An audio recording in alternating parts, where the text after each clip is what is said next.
Hey there, righteous people. Derek from Bomb Socks here with more Bomb Bites, where we feast upon the words of Christ and we do it one bite at a time.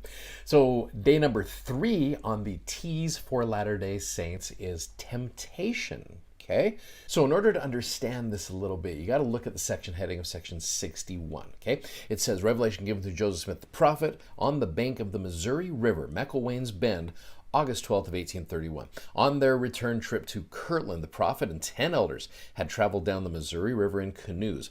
On the 3rd day of the journey, many dangers were experienced. And he even talks about how W. Phelps in a daylight vision saw the destroyer riding in power upon the face of the waters. So you got to go to Saints, and Saints tells you kind of an interesting story with this. Holly Knight, we talked about her in section 59, and they were heading back to Kirtland on this one. And so it says, soon after the funeral, Ezra Booth, we'll talk more about him next week, and other church elders started the journey back to Kirtland with Joseph, Oliver, and Sidney. Ezra was relieved to be returning home to Ohio. Unlike Edward Partridge, he had not had a change of heart about Joseph or the location of Zion. Ezra Booth was having some struggles here. We'll, again, talk about his struggles next week.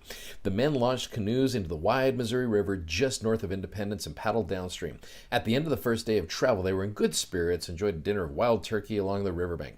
On the following day, however, the August weather and was hot and the river was wild and difficult to navigate. The men soon quickly grew tired and soon became criticizing each other.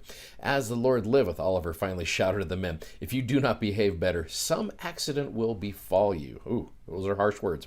Joseph took the lead in his canoe the next afternoon, but some of the elders were upset with him and Oliver refused to paddle. At a dangerous bend, this is that McElwain's Bend that we were talking about, in the river, they hit a submerged tree. These were called sawyers back in the day, and it nearly capsized. Fearing for the lives of everyone in the company, Joseph and Sidney ordered the elders off the river. After they set up camp, Joseph, Oliver, and Sidney tried to talk to the group to ease tensions. Irritated, the men called Joseph and Sidney cowards for getting off the river, mocked the way Oliver paddled his canoe, and accused Joseph of acting like a dictator. The quarrel lasted long into the night. Rather than stay up with the company, Ezra went to bed early, deeply critical of Joseph and the elders. Why, he wondered, would the Lord trust the keys of his kingdom to men like these? So I know a lot of people have used this section of the Doctrine and Covenants to show that Satan has control over the waters. It's interesting, they kind of pose this question, and come follow me. It says, are all waters cursed by the Lord, or does Satan have control of the waters? Well, the Lord's warning in D&C 61 was, in part, a warning about the dangers his people could face while traveling to Zion on the Missouri River, which was known at that time of being dangerous. This warning should not be interpreted to mean that we should avoid traveling with water. The Lord has all powers, including over the waters. I've heard it referred to that's why missionaries can't swim. Missionaries have been asked not to swim just because, in general, water is generally a little less stable than land. And there's other things that come along with swimming as well that missionaries should probably be careful with also. But bottom line here, again, the T word is temptation. So you go all the way down to 2 verses. They are back-to-back verses, but they are not really looked at as back-to-back in these sections. It's section 61 verse 39 and section 62 verse 1. We never read them together, but I really believe they should be. So section 61 verse 39, it says, pray always that you enter not into temptation, keeping in mind what these guys were struggling with, that you may abide the day of his coming, whether in life or in death, even so, amen.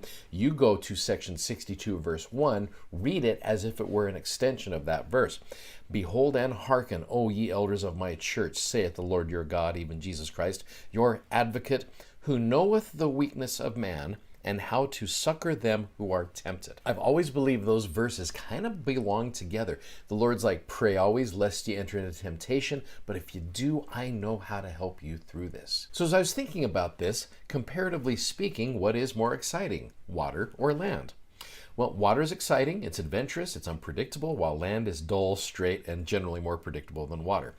I guess a thought that could be brought up here, don't take the path that Satan could have power over that God commands you not to do. Again, it's not that Satan has control over the waters, but again, it's a little bit more unstable.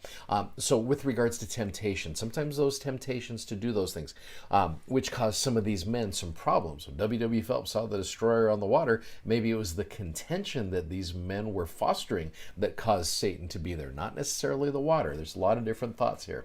Well, bottom line with temptation, Neil A. Maxwell has a great quote. He says, instead of dismissing temptations as Jesus did, it is giving heed to them which gets so many in trouble. My mission president used to say, we may not always be able to keep an evil thought from entering our minds, but we don't have to offer it a chair and invite it to sit down. And so I think with regards to temptation, we've got to know what we are tempted with and then understand that the Lord has the abilities to succor those that are tempted. So anyway, a little context there and a little principles there with regards to temptation. Hopefully that helps you out. Hey, you guys are great.